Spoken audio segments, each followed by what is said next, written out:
South zone inter university 25-26 badminton men ఛాంపియన్షిప్ని KL university వేదికగా బ్రహ్మాండంగా ఈరోజు ప్రారంభించడం జరిగింది.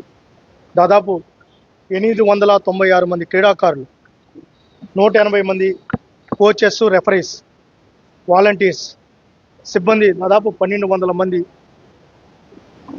భాగస్వాములయ్యే ఈ టోర్నమెంట్ని ఈరోజు బ్రహ్మాండంగా కేఎల్ యూనివర్సిటీ వేదికగా అట్టహాసంగా ప్రారంభించడం.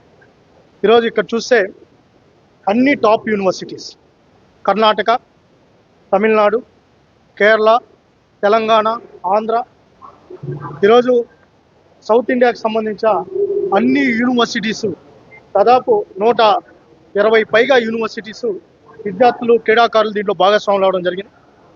బ్యాడ్మింటన్కి మొదటి నుంచి ప్రోత్సహించబడుతోంది కూటమి ప్రభుత్వంలో తెలుగుదేశం పార్టీ అధికారంలో ఉన్నప్పుడే జరిగింది.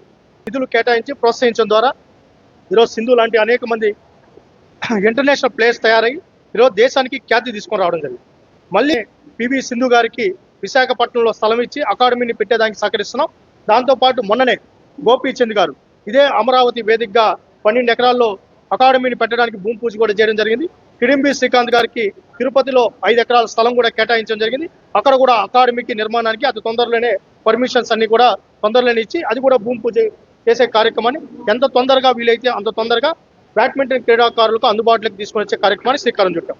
దాంతో ఈరోజు south zone badminton tournament KL university host చేయడానికి ఇవాళ ఇనాగ్రేషన్ ఫంక్షన్కి వచ్చిన రవినాయుడు గారికి, అలాగే ఈ కార్యక్రమానికి అబ్జర్వర్గా వచ్చిన వాళ్ళకి, మనోజ్ గారికి, అందరూ కూడా ఈ కేఎల్ యూనివర్సిటీకి ఈ సౌత్ జోన్ ఈవెంట్ ఇవ్వడం ఎంతో గర్వకారణంగా ఫీల్ అవుతూ ఈ స్పోర్ట్స్ నుంచి ఆల్మోస్ట్ అన్ని ఈవెంట్స్ని state wide and national wide and south zone areas అన్ని కూడా, ఇంటర్ యూనివర్సిటీస్ అన్ని కూడా ఇక్కడ కండక్ట్ చేయడానికి ఫెసిలిటీస్ అన్ని కూడా కేఎల్ యూనివర్సిటీలో ఉండడం, వాటిలన్నింటినీ సెలెక్ట్ చేసుకుని ఇండియా వైడ్ డిఫరెంట్ కాంపిటీషన్స్ ఇక్కడ జరుగుతున్నాయి.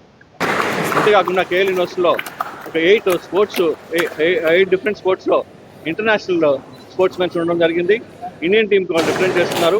అలాగే బ్యాడ్మింటన్ అవనండి, అలాగే వరల్డ్ జూనియర్ ఛాంపియన్షిప్ కర్ణాటకలో కూడా మా ఇండియన్ కేఎల్ యూనివర్సిటీ స్టూడెంట్స్ రెస్లింగ్లో అవనండి, రైఫిల్ షూటింగ్లో అవనండి, అలాగే చెస్లో అవనండి, అలాగే బ్యాడ్మింటన్ అవనండి, అలా డిఫరెంట్ ఆటల్లో ట్రైనింగ్ ఇచ్చి వాళ్ళు ఇండియన్ టీం రిప్రజెంట్ చేయడం జరిగింది. సో అంతేకాకుండా వాళ్ళకి కొంతమందికి ఆల్రెడీ మన పాస్ అవుట్ స్టూడెంట్స్కి అర్జున అవార్డ్స్ కూడా ఉన్నారు. సో ఇక్కడ ఒక ఈకో సిస్టమ్ క్రియేట్ అయింది. సో ప్రతి స్టూడెంట్ యొక్క ఇంట్రెస్ట్ని ఐడెంటిఫై చేసి వాళ్ళని స్పోర్ట్స్ అయితే వాళ్ళ కోచెస్ని పెట్టి డిఫరెంట్ అకాడమీస్ని చేయడం జరుగుతుంది.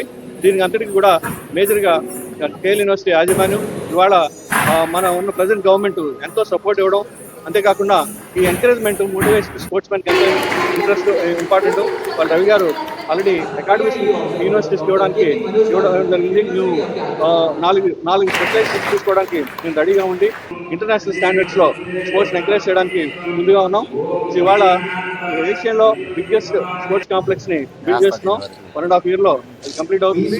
So all international tournaments Andhra and Telangana, అలాగే ఇండియా వైడ్ కూడా చేయడానికి